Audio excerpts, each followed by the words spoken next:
Les Fées de Sylvain Tesson.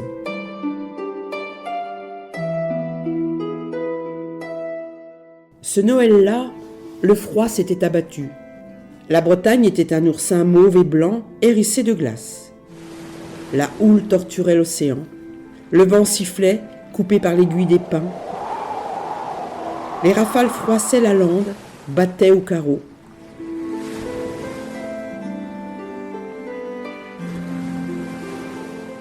Le ciel, en haillons, des cavaleries de nuages chargeaient devant la lune. L'eau de l'abreuvoir avait gelé. C'était rare chez nous. La ferme était bâtie au bord d'un talus surplombant la plage de l'Ostmac. Sur le côté du chemin, un menhir montait la garde depuis 6000 ans. Le jour, la mer emplissait les fenêtres percées vers l'ouest.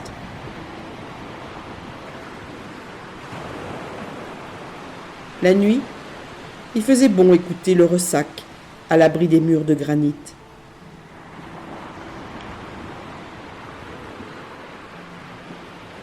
La satisfaction de contempler la tempête par la fenêtre, assis auprès d'un poêle, est le sentiment qui caractérise le mieux l'homme sédentaire, qui a renoncé à ses rêves.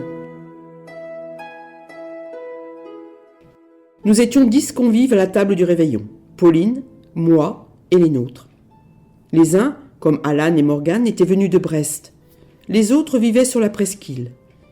Nous avions éteint les lumières et nous flottions, un peu ivres, dans la lueur des bougies.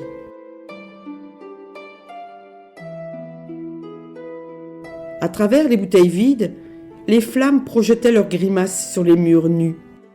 Parfois un reflet dessinait une silhouette, fugace, tremblante, l'ombre des fées, dis-je. « Moi j'y crois, dit Pauline. « Ne commencez pas, dit Pierre. Pierre était notre voisin.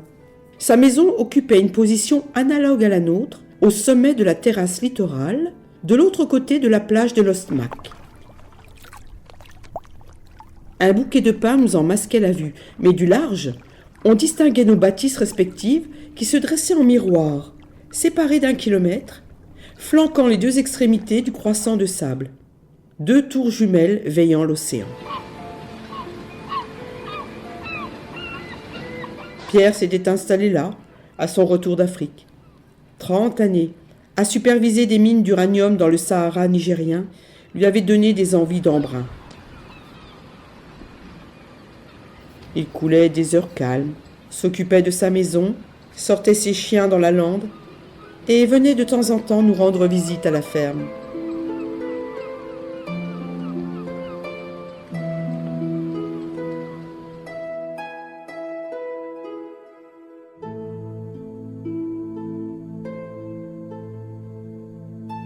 Notre ami était l'ennemi de toute fantaisie. Les contes et légendes qui fleurissaient en Bretagne depuis 40 ans l'emmerdaient à mort. Il conspuait le folklore, haïssait les bignouseries. Il tenait pour des sommets de mauvais goût l'imagerie pré-raphaélite. L'engouement des peintres post-romantiques pour les créatures éthérées l'écœurait.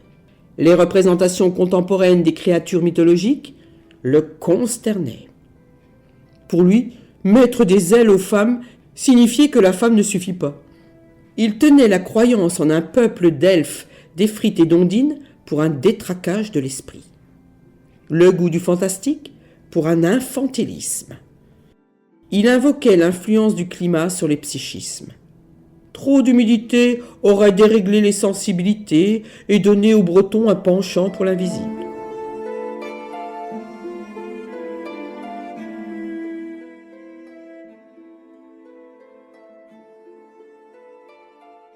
Lorsque nous lui répondions qu'il ne s'agissait que de déceler dans l'expression des choses vivantes la manifestation du divin, il s'emportait. « Je me fous de vos fées !»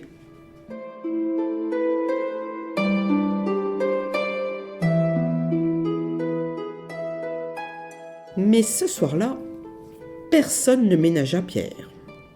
C'était Noël, on voulait défendre le merveilleux, la matière de Bretagne, la légende arthurienne, la source fraîche des mythes médiévaux à laquelle s'étaient abreuvés les conteurs.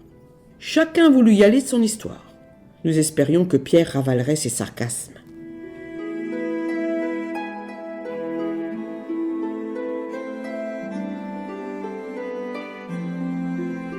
Dehors, le vent redoublait. La fumée des cigares faisait un ciel au plafond. Les flammes des bougies battaient à pulsations régulières. L'Armagnac avait des teintes de miel.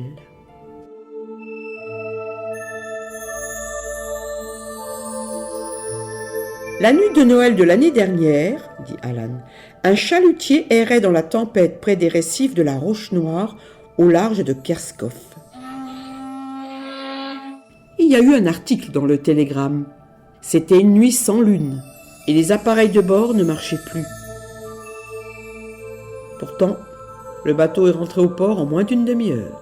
Le capitaine m'a raconté avoir été guidé par des signaux qui brillaient sur les affleurements. Les lumières s'allumaient à l'approche du navire et s'éteignaient sitôt qu'il était passé. L'équipage a eu le sentiment d'être accompagné. Les hommes ont précisé qu'il ne s'agissait pas d'éclats de signalisation, mais d'une luminescence étrange, vivante, en suspens dans l'air. Le halo des fées les a guidés, dit Pauline. Foutaise, dit Pierre. Est-ce qu'elle ne pouvait pas envoyer un remorqueur? Tais-toi, dit Morgane. Il y a eu à Plourarnais, au début du siècle, un phénomène similaire d'irradiation. Le violoniste du village était un drôle de type, mi-fou, mi-ermite. Il refusait les invitations. Et le soir du réveillon, disparaissait dans la lande. « Je vais jouer pour les fées », disait-il.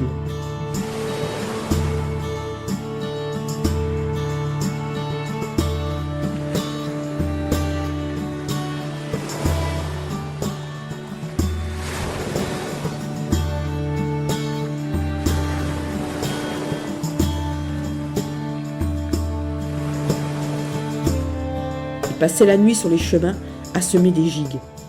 Le lendemain, il revenait épuisé, trempé, et s'asseyait au café. Il expliquait que personne ne pense jamais à la solitude des fées le soir de Noël. Il disait que la nouvelle religion avait éclipsé leur règne. Pendant que les hommes se réjouissent sous les feux du réveillon, elles ruminent leurs peines dans la bruyère. Lui, il se chargeait de leur offrir gaieté et compagnie jusqu'à l'aube.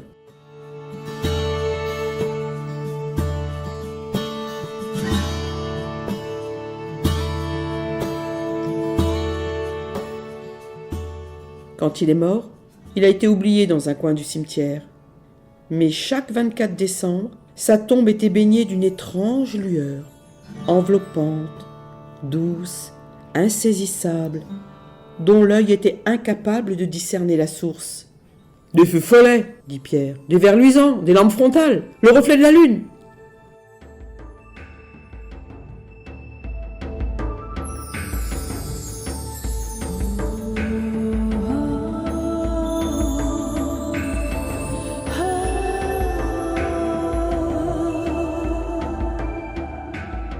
« Et l'histoire du couvent Kerdonec ?» dit Alan. « Pitié !»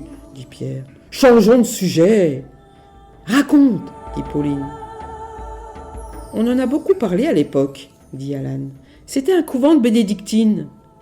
Dans l'église, accroché au mur de la travée nord, il y avait un tableau, une toile de maître du XVIIe siècle qui représentait la nef, vide, avec les chaises de bois alignées pour l'office. La peinture n'avait pas grand intérêt. Elle était austère, sévère, et sointait l'ennui. Dans le restaurant qui jouxtait le couvent, le propriétaire avait accroché une toile intitulée « Les Fées ». C'était un de ces tableaux dont les Britanniques étaient friands à la fin du 19e. On y voyait des créatures ailées, diaphanes, couronnées de fleurs, vêtues de robes blanches et baignant dans un clair automne. Les unes se miraient dans l'eau d'un étang, les autres dansaient des rondes dans un bois de bouleau. « Berk !» dit Pierre. Un soir de Noël, la messe battait son plein.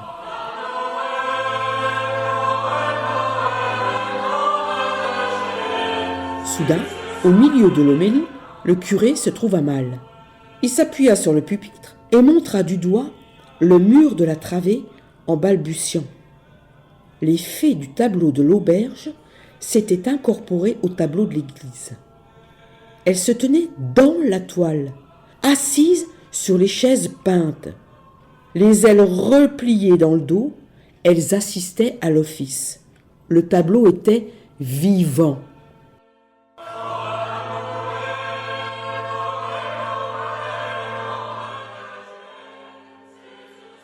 La panique fut indescriptible. L'église fut évacuée, on sonna les pompiers, les tableaux furent détruits. « Merci, un service rendu au bon goût, » dit Pierre. Il en avait assez entendu pour la soirée. Il était tard, on se quitta en se souhaitant joyeux Noël. J'insistais pour le raccompagner en voiture, mais Pierre voulait marcher un peu et rentrer chez lui par la plage. Il ajouta qu'il avait besoin du froid, du vent, du sel, pour dissoudre le fatras d'ineptie qu'on lui avait fait avaler.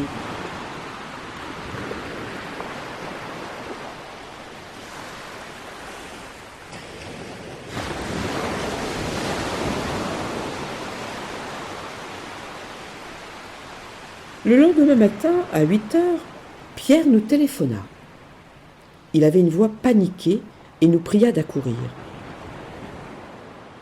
La route qui menait chez lui contournait les dunes de l'Ostmac. Il était aussi rapide d'aller à pied par la plage, mais le vent n'était pas tombé. Un quart d'heure après son coup de fil, nous étions près de lui. Il se tenait debout devant la baie vitrée et il regardait l'océan, pâle, l'œil défait. « Je regrette pour hier. Venez voir. » Sans aucune explication, il enfila sa veste et sortit. Nous le suivîmes sur le sentier abrupt qui, du fond de son terrain, par une lande de fougères, donnait accès à la plage. Le vent s'acharnait sur le pays. Le ciel roulait des présages. L'océan était une babine de chiens, bavante. Nous luttions pour avancer. Pierre criait. « Cette nuit, en rentrant, j'ai été saisi par le froid sur la plage. L'alcool peut-être, la chaleur chez vous, ou le vent de la nuit, je ne sais pas. J'ai eu un malaise et je me suis évanoui. Je me suis réveillé dans mon lit ce matin sans aucun souvenir. Et je suis descendu sur la plage pour essayer de retrouver l'endroit où j'étais tombé.